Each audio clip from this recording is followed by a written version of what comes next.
साथियों, यदि अचानक से हमारे या किसी और के घर में हथियार लेकर कोई घुस जाए, जैसा कि अभी 12 अक्टूबर को काशीपुर क्षेत्र में भाजपा के ज्येष्ठ ब्लॉक प्रमुख श्री गुरताज भुल्लर भाई के यहाँ हुआ और जिसमें उनकी पत्नी की हत्या भी हो गई, ऐसी कोई घटना हो, या फिर आपके सामने किसी का अपहरण करने के आशय से कोई हमला करता है, या किसी बिटिया के रेप करने के आशय से जो है वो हमला करता है, या किसी बिटिया को जो है वो कैद कर रखा है, जैसे अंकिता भंडारी के मामले में प्रतीत हुआ, और कोई जाए और देखे और फिर छुड़ाने का प्रयत्न करे और उसकी जान पर बन जाए, तो हमारे क्या अधिकार है।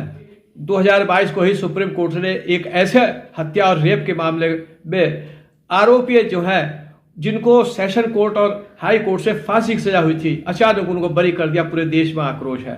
तो क्या हम हमेशा पुलिस और कोर्ट कचहरी का ही मुंह देखते रहेंगे? हमें अपने अधिकारों की जानकारी नहीं है? अगर हमें अपने अधिकारों की जानकारी है, हम इस पर जागरूक हैं और लोगों को जागरूक करें, तो हम अपना जो है अधिकारों के अंतर्गत हम तुरंत अपना न्याय कर लेंगे। जो राइट ऑफ प्राइवेट डिफेंस की जो मैं बात आपको बता रहा हूं, इसकी जानकारी तो हर बिटिया को कम से कम हाई स्कूल इंटर में जब वो आ जाए तो खूब अच्छी तरह से देनी चाहिए। विधि विशेषज्ञों की सहायता लेकर उसको समझाना चाहिए और हथियार भी देने चाहिए। अब मैं क्या कह रहा हूं वो आपको मैं बताता हूं कि आपके क्या अधिकार है। भारतीय दंड संहिता का अध्याय 4 आप देखिए, उसमें धारा 96 से 106 को आप पढ़िए। वो राइट ऑफ प्राइवेट डिफेंस, हमारा व्यक्तिगत प्रतिरक्षा का जो अधिकार है, उसके प्राविधान किए गए हैं। समझिए किसी विधि विशेषज्ञ की सहायता से। जो मोटी मोटी जो चीज है वो मैं आपको इस वीडियो में बताने का प्रयास करूंगा।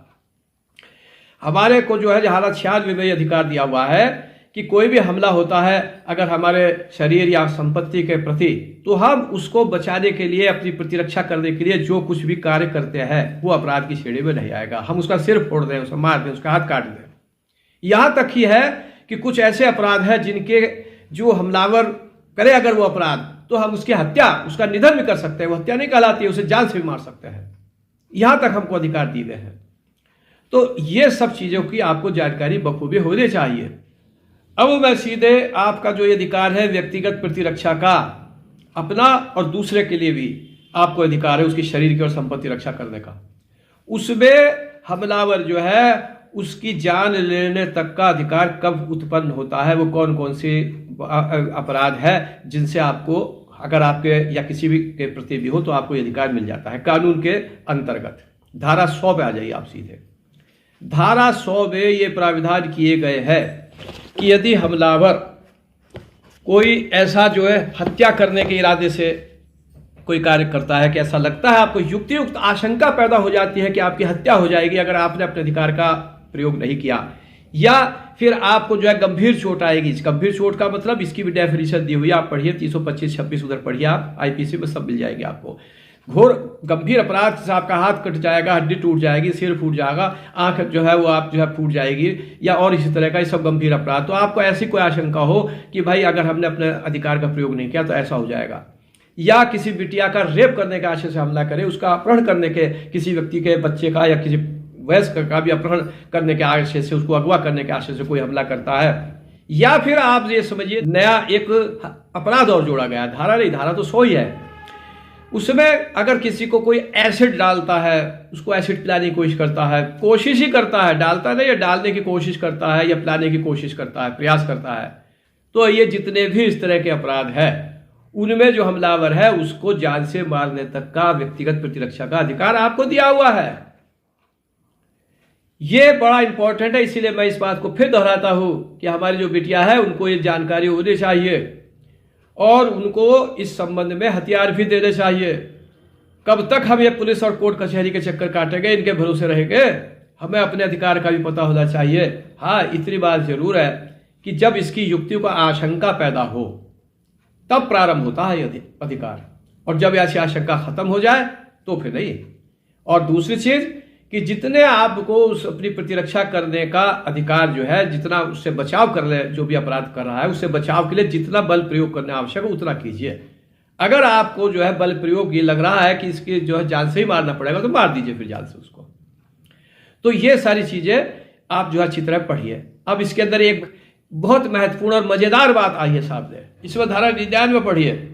धारा 99 ये कहता है कि कोई भी लोक सेवक यदि वो अपने पदीय जो उसका पद है उसके अधिकार है उसके अंतर्गत सद्भावना से कुछ करता है, या लोक सेवक के निर्देश पर कोई करता है और सद्भावना से करता है, वो अपने अधिकारों से आगे बढ़ जाता है। जैसे कि लाठीचार्ज कर रही है पुलिस या कुछ भी करता है, कोई और करता है, आगे बढ़ जाता है और सद्भावना से करता है वो इस तरह से, तो उसके खिलाफ जो है हमको यह व्यक्तिगत प्रतिरक्षा का जो राइट ऑफ प्राइवेट डिफेंस जो बता रहा हूँ वो इस धारा में दिया, वो नहीं प्राप्त होता है। लेकिन कब प्राप्त होता है उसके खिलाफ भी, जैसे पुलिस वाला यदि है या कुछ है, वो कब प्राप्त होता है? यदि वो कोई ऐसा कार्य करे जिससे हमें अपनी जान का खतरा हो, या हमें लगे कि हमारे को गंभीर चोट आ जाएगी, जैसे मैंने बताया कि हमारा सिर फूट जा, हमारी जो है वो हड्डी टूट जाए, इस तरह का खतरा पैदा हो। तो जब हमें ऐसा महसूस हो तब जो है हमें जो है अपनी व्यक्तिगत प्रतिरक्षा का अधिकार पुलिस वाले के या लोक सेवक के विरुद्ध भी प्राप्त है। आप मेरी बात समझ गए? और ये देखिए आप, जो ये पुलिस वाले हैं या जो भी लोक सेवक है, उनको भी कोई जान से मारने का अधिकार किसी को नहीं है। जो ये कहते हैं ना मार, या कोई कहता है कि ठोक दो, मार दो, प्रदेश छोड़ दो, ये सब गैर कानूनी है। अगर कहीं फंस गए ना तो वो अबैटमेंट में वो भी अंदर जाएंगे जो ये बात कहते हैं, उनको भी अधिकार नहीं है। अगर कोई पुलिस वाला हमारी हत्या करने के इरादे से, ऐसा लगता है भाई युक्ति को आशंका पैदा होती है कि वो जो एक्ट कर रहा है उससे हमारी हत्या हो जाएगी, मर जाएंगे हम, या हमारे गंभीर चोट आएगी, ठीक है नहीं, तो फिर उसको धारा 99 की प्रोटेक्शन नहीं है। हमें धारा 100 के अंतर्गत जो मैंने आपको बताया है, हमें अपनी व्यक्तिगत प्रतिरक्षा का अधिकार है और हम उसे भी जान से मार सकते हैं। दूसरी चीज आप समझिए कि जो पुलिस वाले हैं ना, वो भी इन अधिकारों के अंतर्गत कार्यवाही करते हैं। आपने देखा होगा, ज्यादातर आप देखिए जो कानूनी विशेषज्ञ देखते हैं कि जब पुलिस 307 भारतीय दंड संहिता का या कोई इस तरह का इनकाउंटर करती है तो क्या कहती है कि हमलावर ने गोली चलाई, हमने सिर नीचा किया, गोली ऊपर से निकल गई, और हमने जो है जो अपनी प्रतिरक्षा में, अपने शरीर को बचाने के लिए, हमारे प्रतिरक्षा का अधिकार है, हमने गोली चलाई, उसको मार दिया हमने। ये नहीं कहती कि वो हमलावर को जो है वो अपराधी है। जैसे कोई कहे कि साहब वो खनन माफिया था और वो जो है वो 50 लाख का इनामी बदमाश था और गैंगस्टर एक्ट लगा हुआ था, जैसे कि अभी 12 अक्टूबर को जो जाफर है, जो गुरताज भुल्लर साहब के घर में वारदात हुई, उसमें कहा जा रहा। तो आपको ऐसा कोई अधिकार नहीं है कि उसके जाफर के आप जान ले लें, या जो है उसके जो और आदमी है उनको जान ले। पुलिस को कोई ऐसा अधिकार नहीं है, बल्कि वहां पर अधिकार था ग्रामीणों को भी, और जो भुल्लर साहब के परिवार के थे कि जो जिस तरह से वो हथियार लेकर चले गए और पता ही लग रहा ये कौन है, और उनको जान को खतरा बन गया, वो उन्हें जान से मार सकते थे।